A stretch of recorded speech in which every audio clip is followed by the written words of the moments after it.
students, how are you? I hope you are very well at your homes and enjoying the online classes. So, students, in our previous class, we have studied about the image formation in the lenses. Today, we are going to discuss image formation in the lenses using ray diagram. Means आज की class में हम image formation को जानेंगे कि उनको रे diagrams की हेल्प से हम इमेज फॉर्मेशन जानेंगे.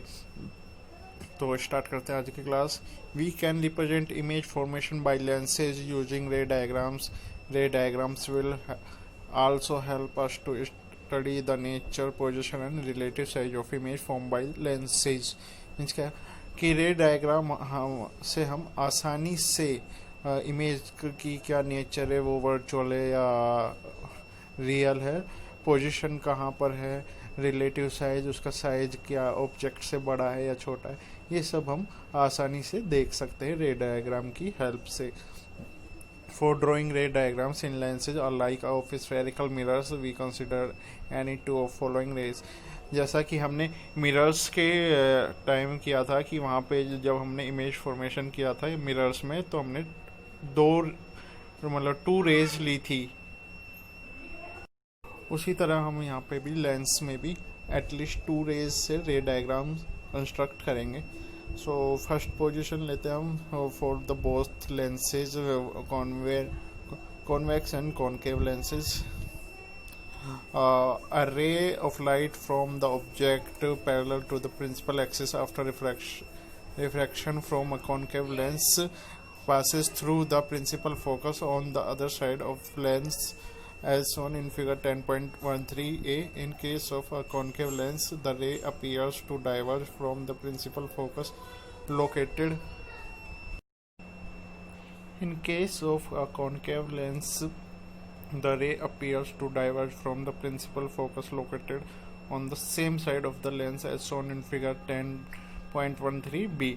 मीन्स यहाँ पर 2 फिगर्स दिए हुए हैं. फर्स्ट है कॉन्वेक्स लेंस के लिए जिसके मतलब प्रिंसिपल एक्सिस के पैरेलल जब कोई रे आती है तो वो रिफ्रैक्शन के बाद कहाँ से गुजरती है, वो फोकस से, मेन फोकस से निकलती है. और अगर हम दूसरे लेंस की बात करें, कॉनकेव लेंस की बात करते हैं, तो अगर प्रिंसिपल एक्सिस के पैरेलल कोई रे आती है तो वो रिफ्रैक्शन के बाद कहाँ से निकलती हुई दिखाई देती है. मीन्स वो फोकस से निकलती हुई दिखाई देती है. वो रिफ्रैक्शन के बाद वो प्रिंसिपल एक्सिस से दूर हट जाती है और वो जो मेन फोकस है F1 उससे निकलती हुई दिखाई देती है.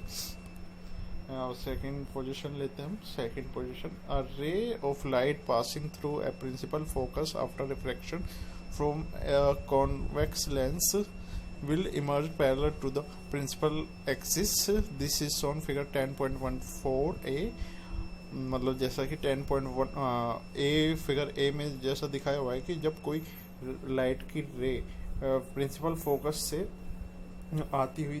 आती है और वो लेंस से रिफ्लेक्शन के बाद, ये कॉन्वेक्स लेंस से रिफ्लेक्शन के बाद किस तरफ मुड़ जाती है, प्रिंसिपल एक्सिस जो होता है हमारा नहीं मीन्स प्रिंसिपल एक्सिस जो होता है लेंस का प्रिंसिपल एक्सिस उसके पैरेलल हो जाती है. अगर हम दूसरे लेंस की बात करें, ये कॉनकेव लेंस के लिए, a ray of light appearing to meet at the principal focus of a concave lens after refraction will emerge parallel to the principal axis. This is shown in figure 10.14b. अगर कोई रे principal focus की तरफ मुड़ती हुई principal focus की तरफ आती है तो वो रिफ्रैक्शन के बाद, मतलब कॉनकेव लेंस से रिफ्रैक्शन के बाद वो कैसे हो जाती है, प्रिंसिपल एक्सिस के पैरेलल हो जाती है. सेम दोनों में कि अगर वो प्रिंसिपल फोकस से आती है कोई रे तो वो प्रिंसिपल एक्सिस के पैरेलल हो जाती है. थर्ड पोजीशन है, a ray of light passing through the optical center of a lens will emerge without any deviation. This is illustrate in figure 10.15a and figure 10.15b. Means जब कोई light ray optical centre से पास होती है तो वो बिना मुड़े या बिना अपने पाथ को चेंज किए हुए सीधे निकल जाती है, स्ट्रेट लाइन में ही निकल जाती है, उसे कोई भी फर्क नहीं पड़ता है। द रे diagram for the image formation of a convex lens for a few position of the object are shown in figure 10.16. The ray diagram representing the image formation in the concave lens for various position of the object are shown in figure 10.17. Means यहाँ पे कुछ रे diagrams दिए हुए हैं convex lens के उस different positions पे रे डायग्राम्स लिए हुए हैं यहाँ पे, और उनकी इमेज फॉर्मेशन यहाँ पे दिखाई हुई है। जैसे कि हम फिगर ए की बात करें तो यहाँ पे लेंस हो गया MN, और जो ऑब्जेक्ट रखा हुआ वो इन्फिनिटी पे रखा हुआ है, और उससे जो आने वाली रे है वो प्रिंसिपल एक्सिस के पैरेलल है। तो उसकी इमेज कहाँ पे बनेगी, जहाँ पे ये सारी रे रिफ्रैक्शन के बाद एक इंटरसेक्ट करेगी, वहाँ पे उसकी इमेज बनेगी। कहाँ पे कर रही है ये, प्रिंसिपल फोकस। मीन्स जब कोई लाइट की रे प्रिंसिपल एक्सिस के पैरेलल इन्फिनिटी से आती है तो वो रिफ्रैक्शन के बाद, लेंस से रिफ्रैक्शन के बाद प्रिंसिपल फोकस पर इंटरसेक्ट करती है, और वहाँ पर उसकी इमेज बनती है। इमेज कैसे बनेगी, बहुत ही पॉइंट साइज की बनेगी, क्योंकि ये सारी एक दूसरे को इंटरसेक्ट कर रही है। अगर हम सेकंड पोजीशन ले इन फिगर बी, तो ऑब्जेक्ट कहाँ पे रखा हुआ है, सी के बियॉन्ड, मतलब 2F के बियॉन्ड रखा हुआ है, से दूर रखा हुआ है। और यहाँ से अगर हम रे डायग्राम ड्रॉ करते हैं तो इमेज जो बनेगी वो C मतलब C2 से और F2 और 2F2 के बिटवीन बनेगी। और इमेज कैसी होगी, जब ये मतलब पास बन रही है, लेंस से पास बन रही है, अगर मैं दोनों तरफ की डिस्टेंस ले लूँ, ऑब्जेक्ट की डिस्टेंस ऑप्टिकल सेंटर से, और ये इमेज की डिस्टेंस ले लूँ यहाँ से, तो जो डिस्टेंस छोटी होगी वो उस साइड की जो हाइट है ऑब्जेक्ट की या इमेज की वो छोटी होगी। तो यहाँ पे अगर डिस्टेंस ली जाए ओ से ऑब्जेक्ट की डिस्टेंस ली जाए तो वो है स्मॉल यू, एंड ओ से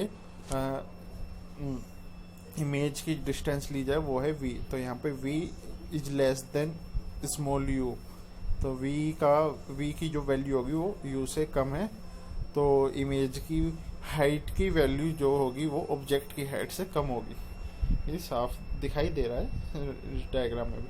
अगर हम थर्ड पोजीशन ले कि जब ये जो है ऑब्जेक्ट 2F1 पर रखा हुआ है तो उसकी इमेज कहाँ पे बनेगी, 2F2 पे। मीन्स जहाँ अगर C पे रखा हुआ है तो सेंटर ऑफ कर्वेचर पे रखा हुआ है तो उसकी इमेज कहाँ पे बनती है, सेंटर ऑफ कर्वेचर पे। और सेम पोजीशन हमने मिरर्स में देखी थी, अगर C पे सेंटर ऑफ कर्वेचर पे रखा हुआ है तो उसकी इमेज सेंटर ऑफ कर्वेचर पर ही बनती है। तो यहाँ पे, क्योंकि यहाँ पे एक चीज़ और नोट कर सकते हैं हम कि अगर मैं दोनों की डिस्टेंस ले लूँ ओरिजिन से, मतलब ऑब्जेक्ट की डिस्टेंस ओरिजिन से u और इमेज की डिस्टेंस ओरिजिन से v, तो दोनों का वैल्यू क्या होगा, इक्वल होगा। इसलिए दोनों की हाइट जो होगी, इमेज की हाइट और ऑब्जेक्ट की हाइट वो भी इक्वल होगी। अगर फोर्थ पोजीशन लेते हैं, फोर्थ पोजीशन में कहाँ पे रखा हुआ है ऑब्जेक्ट, फोर्थ पोजीशन में ऑब्जेक्ट जो रखा हुआ है वो फोकस और सेंटर ऑफ कर्वेचर के बिटवीन रखा हुआ है। जब हम इनसे रे डायग्राम कंस्ट्रक्ट करते हैं तो जो इमेज बनती है वो C2 के बियॉन्ड बनती है, मतलब C2 से दूर बनती है।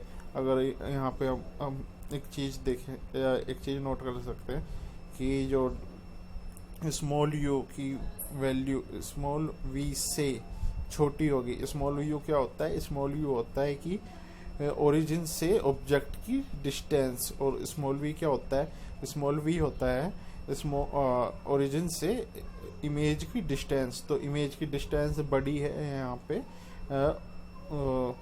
ऑब्जेक्ट की डिस्टेंस से, तो ऑब्वियसली इमेज की हाइट भी बड़ी होगी इससे ऑब्जेक्ट की हाइट से। And this is the fifth condition है यहाँ पे कि अगर F पे मेन फोकस पे कोई ऑब्जेक्ट रखा हुआ है तो उसकी इमेज कहाँ पे बनेगी।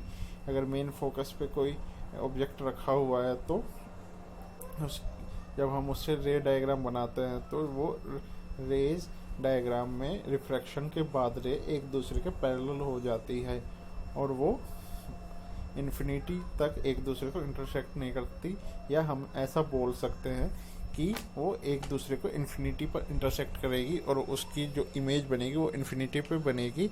और इमेज अगर इन्फिनिटी पे बन रही है, बहुत दूर बन रही, तो उसका साइज क्या होगा, उसका साइज भी बहुत बड़ा होगा।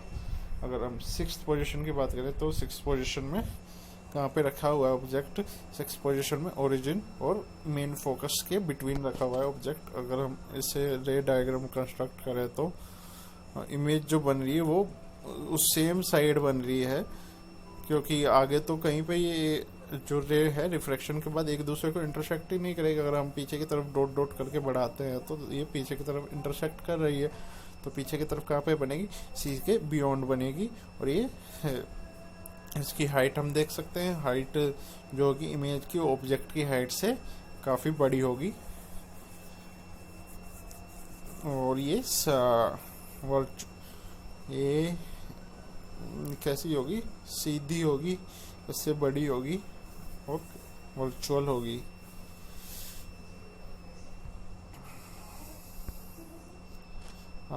अगर हम ये इस लेंस की बात करते हैं, कॉनकेव लेंस की बात करते हो, तो अगर इन्फिनिटी से कोई रे आती है प्रिंसिपल एक्सिस के पैरेलल तो वो रिफ्रैक्शन के बाद प्रिंसिपल एक्सिस से दूर हट जाती है। अगर ये जब ये दूर हट जाती है तो ये आपस में कहीं पर भी आगे एक दूसरे को इंटरसेक्ट नहीं कर पाएंगी, या एक दूसरे को इंटरसेक्ट नहीं कर पाएंगी तो हम क्या करते हैं, इसी लाइन को पीछे की तरफ ड्रॉ करते हुए जाते हैं। जब इनको ड्रॉ करेंगे पीछे की तरफ डॉट डॉट लाइन से, तो ये एक दूसरे को कहाँ पर इंटरसेक्ट करेगी, ये एक दूसरे को मेन फोकस पर एक दूसरे को इंटरसेक्ट करती है। तो इसकी इमेज कहाँ पे बनेगी, मेन फोकस पे। कैसी होगी, पॉइंटेड साइज।